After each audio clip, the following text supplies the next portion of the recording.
Hello and welcome to my tutorial on how to sketch and paint Heliconia flowers. So we're going to first start out with drawing an outline of the flower, and then I'm going to demonstrate how I go about doing a watercolor of that same flower. So if you plan to do the watercolor with me as well, I would suggest drawing your Heliconia flower on some sturdy paper like watercolor paper. Otherwise, if you're just going to sketch it, you can use sketch paper. Okay, so let's get started. So first we're going to observe the whole flower. This is actually an inflorescence of many flowers. So these are flowers within these bracts, these colorful red and orange bracts. And the individual flowers are right there that I just mentioned there. Now I'm going to be measuring the edges of my drawing. So just going to start out making those marks. And the width of the flowering stem. Again, this is actually an inflorescence here, so each of those big triangular things is a collection of flowers that are held within those showy red and yellow bracts. So now I noticed and marked where the top and the bottom is. So now I'm going to start to add the parts. I'm going to draw that bract first that we see at the top. Just kind of like a J shape. And I'm going very light and loose, and you should as well, so that you barely see, you're just barely touching.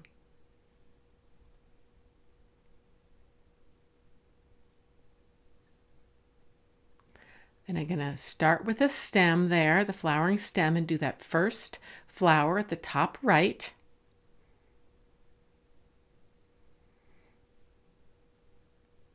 And we're going to measure the length of that flower, or that showy bract as they call it, because the flowers are actually kept inside there.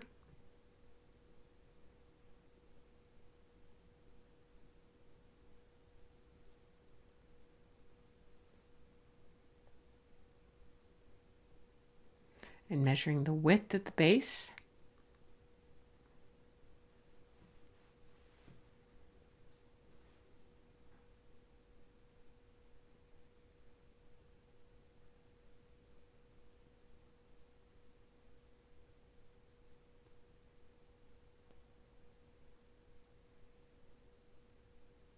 And the length.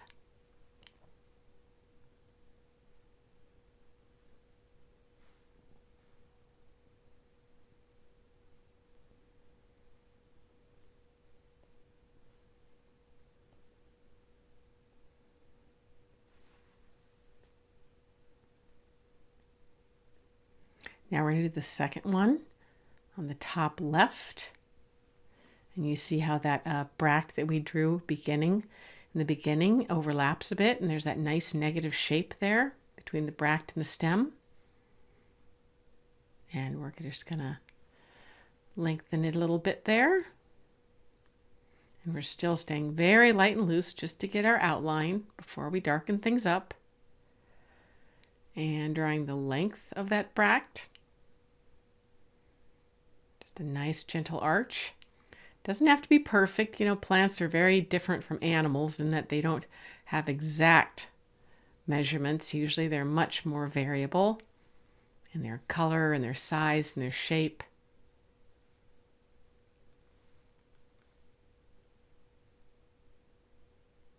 And measuring the width of that bract. And then drawing, there's flowers. So there's those 4 things that stick out that I'm drawing right there are the flowers that are hidden inside the bract. But of course, they have to come out in order to be pollinated.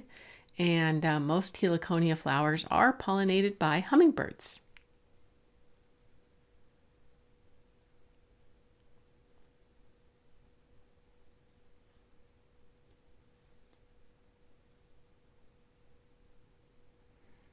Now we're going to continue on with that stem and then start with the next flower, the second one from the right, the second one down from the right. And again, we're going to measure the length and the width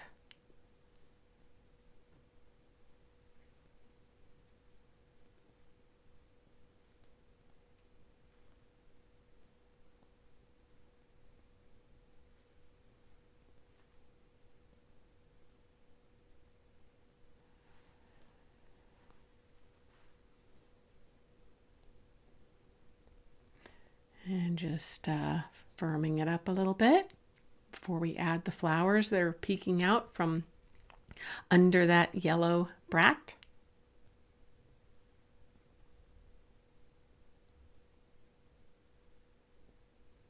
In this case, we can see 3 of them.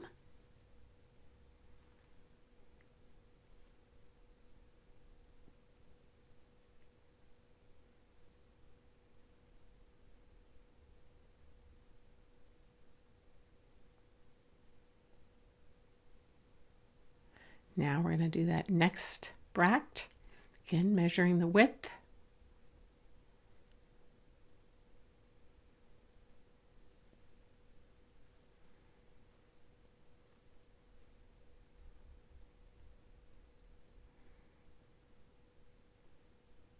And always double checking to make sure the width and the length.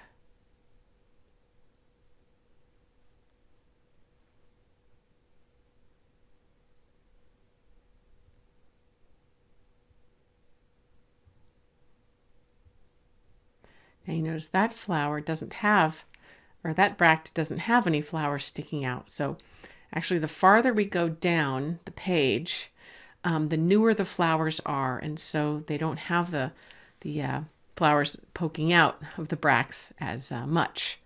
So this one that we're drawing now just has a little yellow part sticking out, which is a very new flower.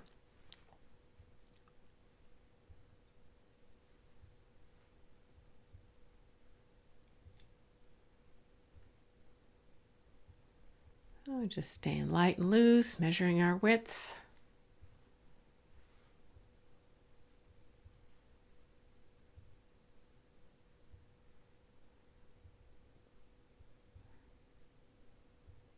And I'm always keeping my eyes looking back and forth, making sure I'm drawing from observation and not from imagination or memory. Adding that little yellow triangle there of that new flower peeking out of that showy bract.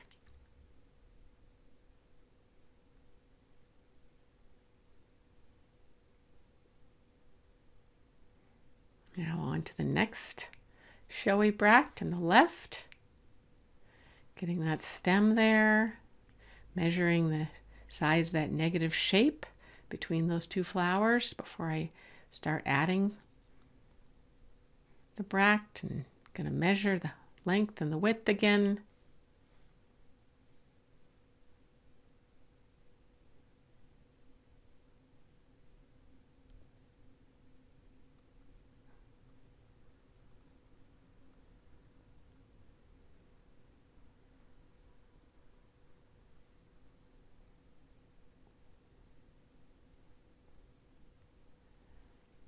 Just going real slow, looking back and forth. Looking at those angles, alignments, negative shapes.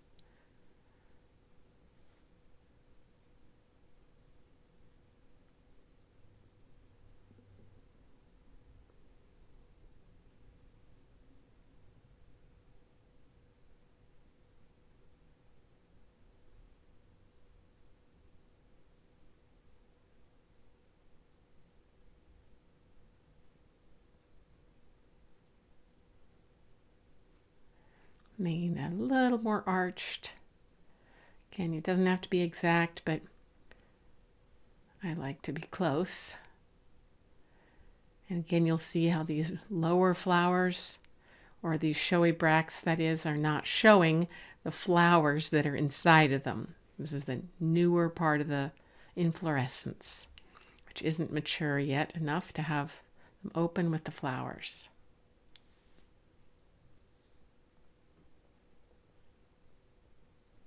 Now we're getting that next bract. And eventually it will open and kind of jut out to the left horizontally like those other ones above it.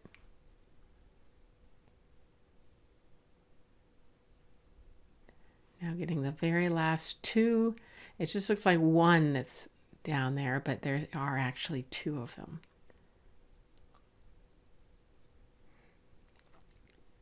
Now I was noticing I got my angles a little off, so I wanted to just fix that a little bit.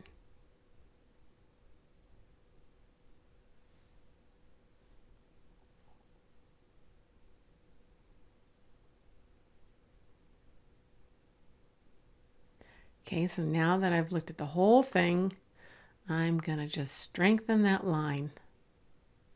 I'm just kind of going over the whole thing, and it's going to be pretty much just copying what I see, but in some cases, like right there, I just changed the kind of the arch of that line a little bit to be a little bit more accurate and pretty. And there was a little fold on that brack, so I just added that.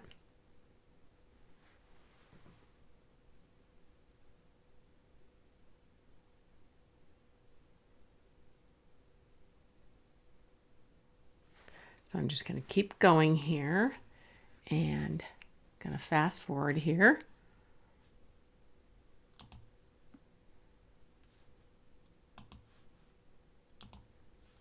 Okay, so I fast forwarded and now I've pretty much finished that strong outline and just cleaning up the edges here.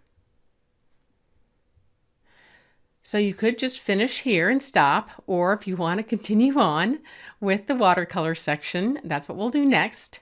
And so basically, you could either have started with the paper you wanted to use, or if you need to transfer it to a different type of paper, a sturdier watercolor paper, you would basically be using tracing paper to trace over that sketch and then transferring that on to a sturdier watercolor paper.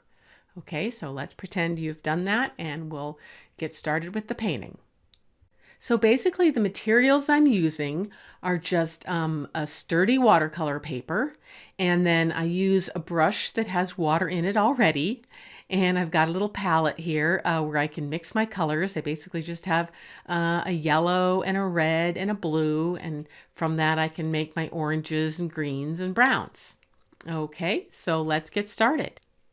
So here's the water brush I'm using, and basically I'm just going to cover my outline with water just to make that part of the paper more absorbent to color. So I'm just gently drawing over that, trying not to go over the lines. This is just clean water, clean fresh water that's in the aquash brush. The Pentel Aquash water brush.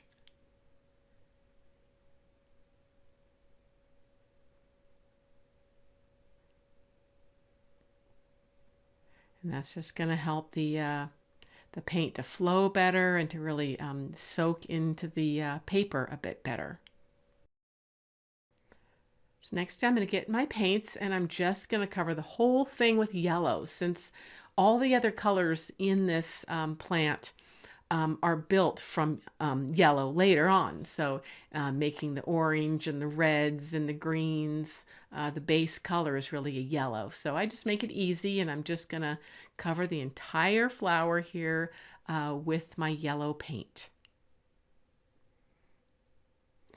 And I'm gonna go slow enough to get the outline, but not so slow that the first part I painted is completely dry, because I really want to have kind of a wet and wet technique where the red I'm going to add is really kind of joining in and flowing with that yellow and bleeding nicely to make those colors come together well.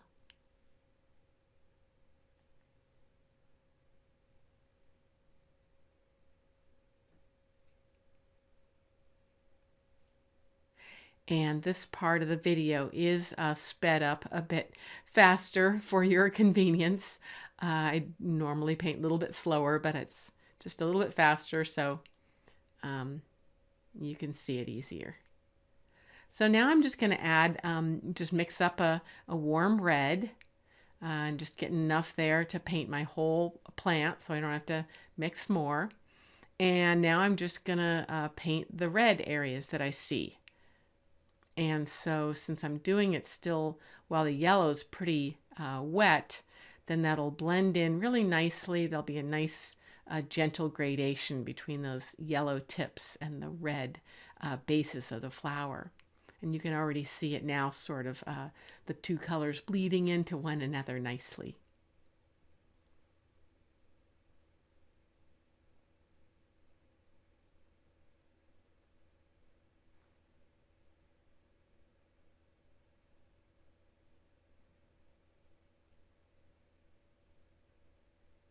And it is a good idea to try to mix enough of your color like this red so you don't have to go back and mix some more.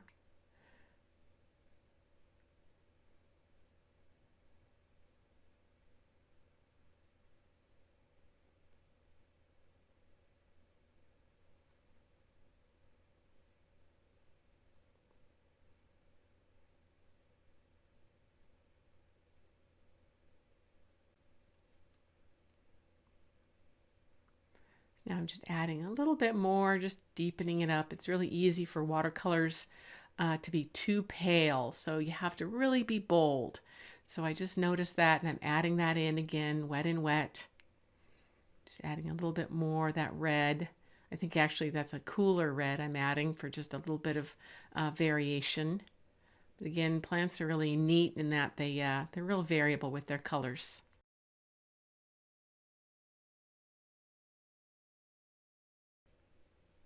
So my hands were indicating that I went away and let this dry a bit, so that this next layer will be a little bit more separate and it won't bleed. So I mixed up a green, and now I'm just adding these tips here because I didn't want the red to really bleed into the green so much. So I'm just looking around and seeing where the green is on my plant. So I just made that green from a bit of the yellow and the blue. And now I'm adding sort of a warm brown. I just mixed a little bit of all three colors there to make a brown, and just adding those flowers in that are peeking out of the edges of the bracts.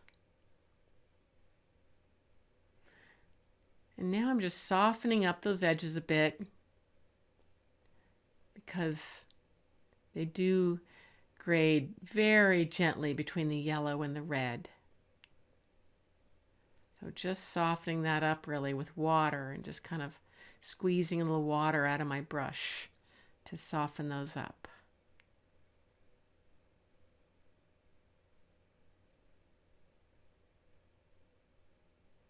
And now I'm just looking at it for a moment, seeing what else I can do.